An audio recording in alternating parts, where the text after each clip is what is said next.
statute regulates the issuance by the pretrial chamber of a warrant of arrest.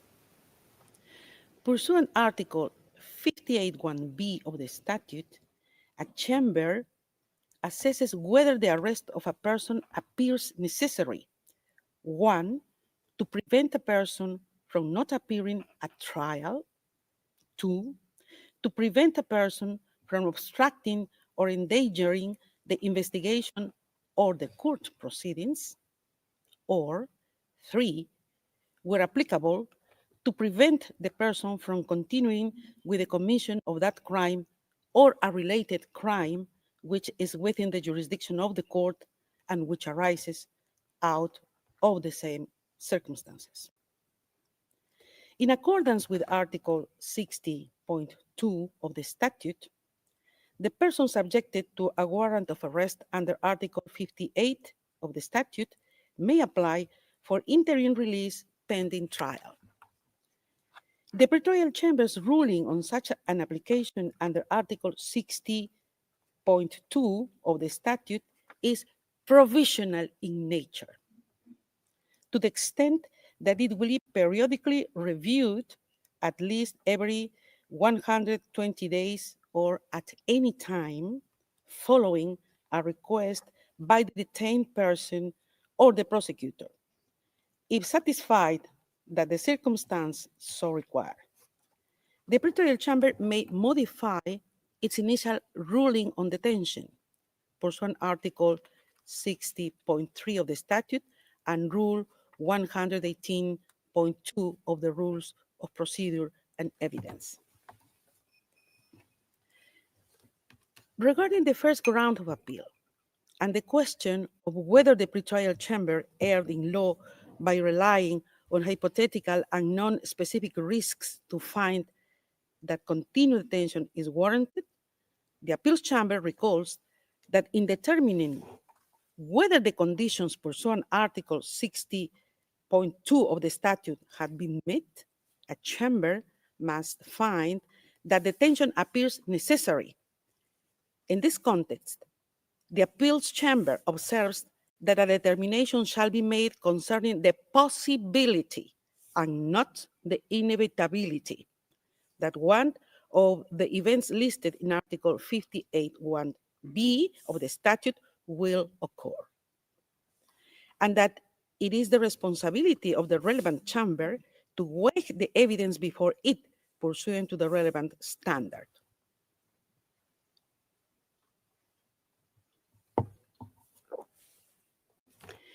The appeals chamber notes that in its assessment of risks under Article 58(1)b of the statute, the pretrial chamber relied on this legal standard.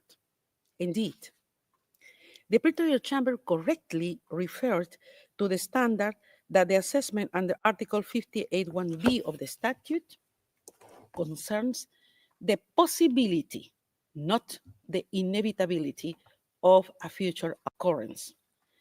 It then analyzed the material before it against this standard.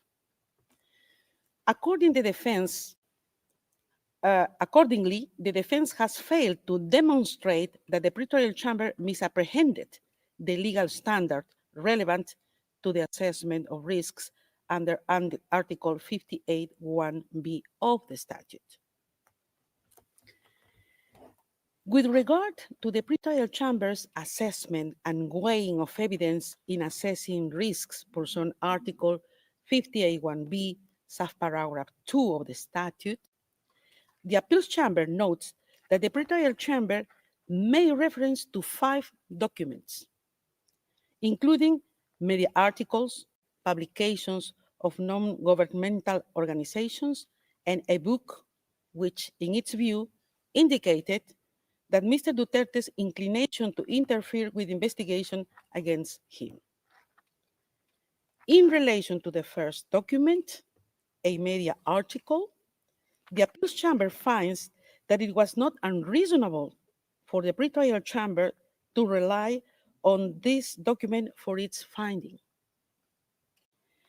Whilst this document does not mention Mr. Duterte himself as being directly involved in briefing individuals, it does not refer to statements of close, it does refer, it does refer to statements of close associates, including one where individuals would have been told to remain loyal. In any event, the appeals chamber observes that Mr. Duterte's alleged involvement in briefing individuals is but one of the factors that the pretrial chamber took into account to support its conclusions on Mr. Duterte's inclination to interfere with investigations against him.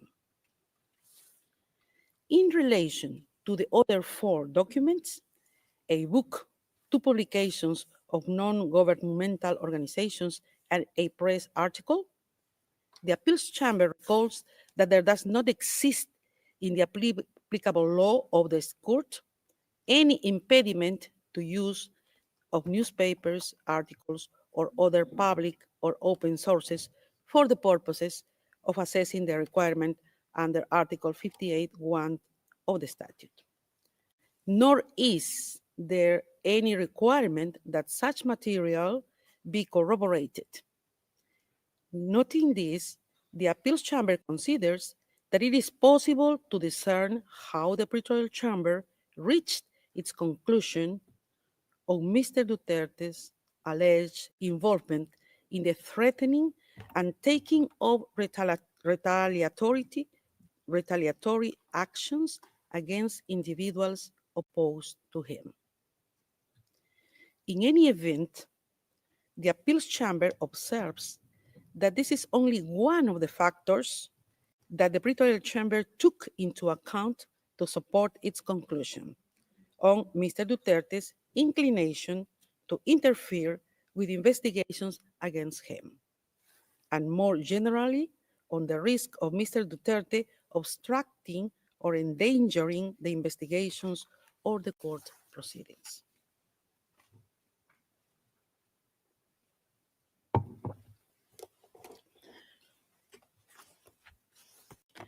For these reasons, the appeals chamber considers that the defense has failed to demonstrate an error in the pretrial chamber's assessment and weighing of evidence before it in the context of its consideration of the risk under Article 58(1)(b), subparagraph 2 of the statute. In relation to the pretrial chamber's reliance on the notion of a network of supporters, the appeals chamber recalls that it has considered that it is sufficient for a chamber to establish that it is possible that a suspect had the necessary assets to abscond, and that there is a risk that a suspect has the financial means to abscond on the basis of concrete evidence. The appeals chamber has also held that the existence of a supportive network and financial means may be relevant to determining whether there is a risk that a person may evade justice or interfere with the investigation, and that access to the international contacts could provide the means to enable a suspect to abscond, whether or not there was evidence that the suspect would actually utilize such contacts. In the impugned decision, in determining whether Mr. Duterte posed a flight risk under Article 58(1)(b), subparagraph 1 of the statute, the pretrial chamber considered that he appears to have the necessary political contacts as well as to benefit from a network of support within the Philippines. The appeals chamber considers that contrary to the defense's argument, the pretrial chamber specifically outlined why it found that there existed a network of supporters in relation to Mr. Duterte, and for which reason this supported its conclusion that the risk under Article 58(1)(b), subparagraph 1 of the statute was established. In the view of the appeals chamber, the manner in which the pretrial chamber undertook this assessment was case-specific, as it took into account the specific circumstances of Mr. Duterte, amongst others, his position as former president of the Philippines and his recent re-election as mayor of Davao City in May 2025. It follows that the defense has failed to demonstrate that the pretrial chamber committed an error in assessing and considering Mr. Duterte's network of supporters for the purpose of its examination of the risk under Article 58(1)(b), subparagraph 1 of the statute. Further, under the first ground of appeal, the defense argues that the pretrial chamber's alleged reliance on irrelevant considerations led to errors of law and fact.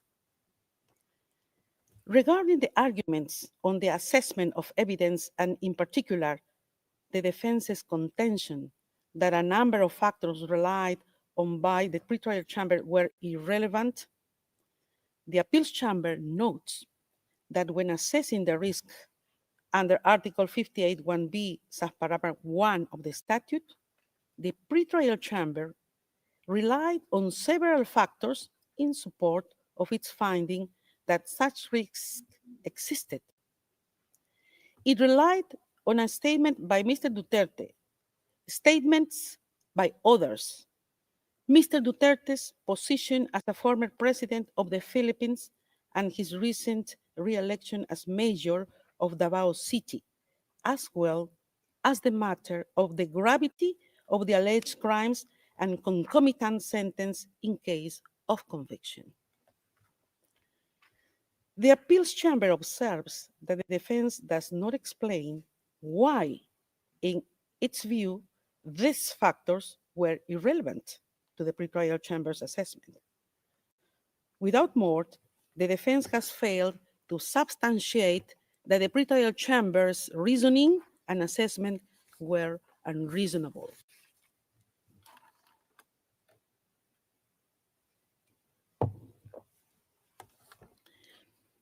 In the same vein, the defense fails to demonstrate that the pretrial chamber's reliance on Mr. Duterte's re-election as mayor of Davao City in its assessment of the risks under Article 58(1)(b), subparagraph 3 of the statute was unreasonable. Moreover, with regard to the defense's contention that the pretrial chamber selectively cited facts and ignored others in the same items of evidence, the appeals chamber considers that the defense has failed to demonstrate how the fact that the pretrial chamber accorded weight to the statement from Mr. Duterte that it cited should result in the pretrial chamber's ignoring or attaching no weight to other statements. Regarding gravity and concomitant sentences in case of conviction, it is recalled that the appeals chamber has consistently held that these factors are relevant considerations in assessing the risk under Article 58(1)(b), subparagraph 1 of the statute, as these are factors that may increase an incentive of a person to abscond. In the present instance, the gravity of the alleged crimes and the possibility of a lengthy sentence was but one of the factors the pretrial chamber took into account in its assessment of risks under Article 58(1)(b), subparagraph 1 and 2 of the statute. And it looked at the specific allegations against Mr. Duterte. It follows that the defense has failed to demonstrate an error. Regarding the question of whether the pretrial chamber erred in fact by failing to give appropriate weight to relevant facts, specifically Mr. Duterte's health condition and its mitigating effect on the risk factors set out in Article 58(1)(b) of the statute as argued by the defense? The appeals chamber recalls that there is no provision in the court's legal texts that specifically provides for the interim or conditional release of a detained person on health grounds.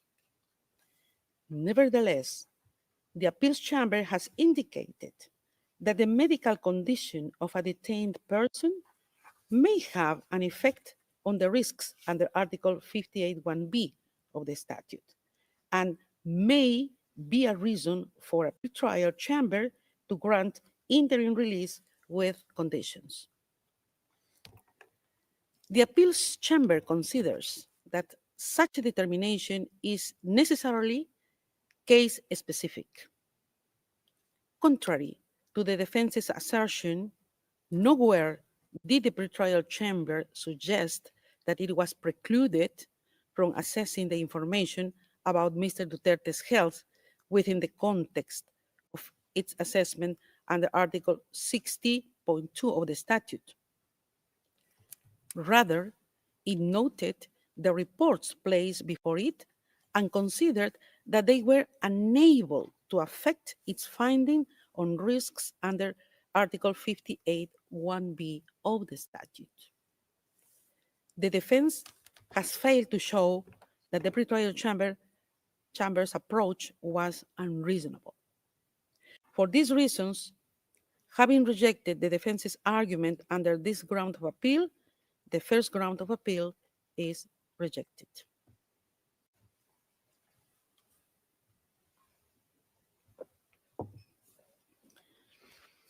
Second ground of appeal. I will now turn to the second ground of appeal. Under this ground, the defense challenges the pretrial chamber's assessment of the proposed conditions of release and state warranties. The defense argues that the pretrial chamber erred in law in failing to address the proposed conditions of release and state warranties.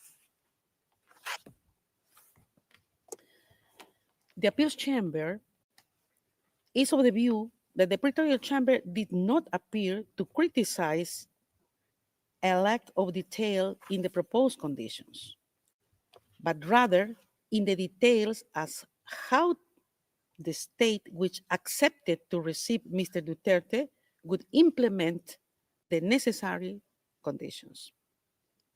The pretrial chamber did not consider release with conditions as required, but found that in the circumstances before it, the risks it had identified could not be mitigated by the proposed conditions. Moreover, the appeals chamber is of the view that the pretrial chamber was not obliged, as suggested by the defense, to seek further observations from the concerned state, because it did not envisage the possibility of release given the risks it found Mr. Duterte presents under Article 58(1)(b) of the statute. For these reasons, the appeals chamber finds that the defense has failed to identify an error by the pretrial chamber when addressing the proposed conditions of release and state warranties. In relation to the question of whether the pretrial chamber erred in law by failing to consider if the proposed state warranties could mitigate the risks under Article 58(1)(b) of the statute, the appeals chamber finds that this does not appear from the impugned decision that the pretrial chamber would have required an elimination of risks, as argued by the defense. Instead, the impugned decision specifically states that the pretrial chamber did not consider the suggested conditions to sufficiently mitigate the identified risks. It is also apparent from the factors brought forward by the pretrial chamber when examining the implementation of conditions that it did consider them. Finally, the appeals chamber considers irrelevant to which conditions the prosecutor agreed when discussing potential release of the suspect to the host state. What matters are not conditions that may, in principle, be possible in case of a release to a state different to the one proposed by the defense. Rather, what is of consequence for the pretrial chamber's assessment are the conditions and warranties proffered in relation to a release to the state party concerned. For these reasons, the appeals chamber is of the view that the defense failed to substantiate the pretrial chamber's conclusions were unreasonable.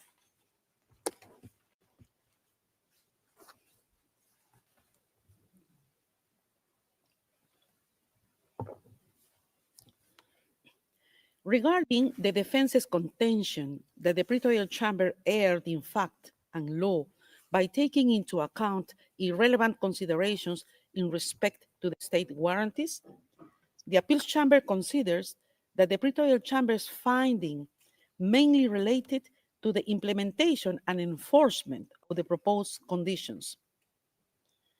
It considered the practical implications of ensuring adherence to the proposed preferred conditions in a situation such as the one at hand. It did so against the backdrop of having found that all three risks under Article 58(1)(b) of the statute were established. As such, it was reasonable for the pretrial chamber to examine how, in practice, the suggested conditions would be implemented. The defense has failed to show an error in this assessment. For these reasons, the appeals chamber considers that the defense has failed to show how the pretrial chamber erred in its assessment of the proposed conditions of release and state warranties. For the foregoing reasons, the second ground of appeal is rejected. Third ground of appeal.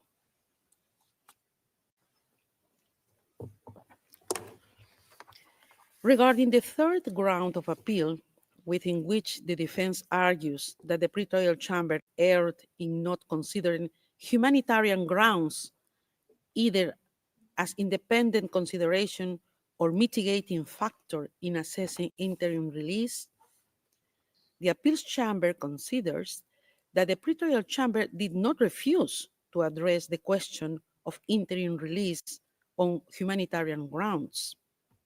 Rather, it gave the reasons for which, in its view, the humanitarian grounds advanced by the defense were not sufficiently set out in the case at hand. Further, the appeals chamber recalls that the medical condition of a detained person may be a reason for a chamber to grant interim release with conditions, and that the chamber enjoys discretion when deciding on conditional release. The appeals chamber considers that it is not apparent from the pretrial chamber's assessment that it was unreasonable. The pretrial chamber found the existence of risks under Article 58(1)(b) of the statute, which were not mitigated by Mr. Duterte's purported condition, and also could not be mitigated by any condition imposed upon release. The pretrial chamber then proceeded to analyze whether humanitarian grounds, as argued by the defense, could justify release on conditions. The appeals chamber thus considers that the pretrial chamber assessed the relevant information before it in light of the arguments made by the defense and reached its conclusion on this basis. It follows that the defense has failed to demonstrate that the pretrial chamber's assessment was unreasonable. Accordingly, the appeals chamber finds that the defense has failed to show that the pretrial chamber erred in its assessment. For these reasons, the third ground of appeal is rejected. Finally, the appeals chamber notes that the pretrial chamber reached its conclusions in relation to the risks enumerated in Article 58(1)(b) of the statute on the basis of a comprehensive assessment of the information before it. In the present case, having rejected the 3 grounds of appeal presented by the defense in the appeal brief, the appeals chambers unanimously confirms the impugned decision. This brings us to the end of the summary of the appeals chamber's judgment. The judgment will be notified to the parties and participants after the hearing. Translations of the summary will also be available in due course. I would like to thank the court reporters, interpreters, and other registry staff for their valuable assistance today in holding this hearing. The hearing is adjourned. All rise. Huye Gulabi.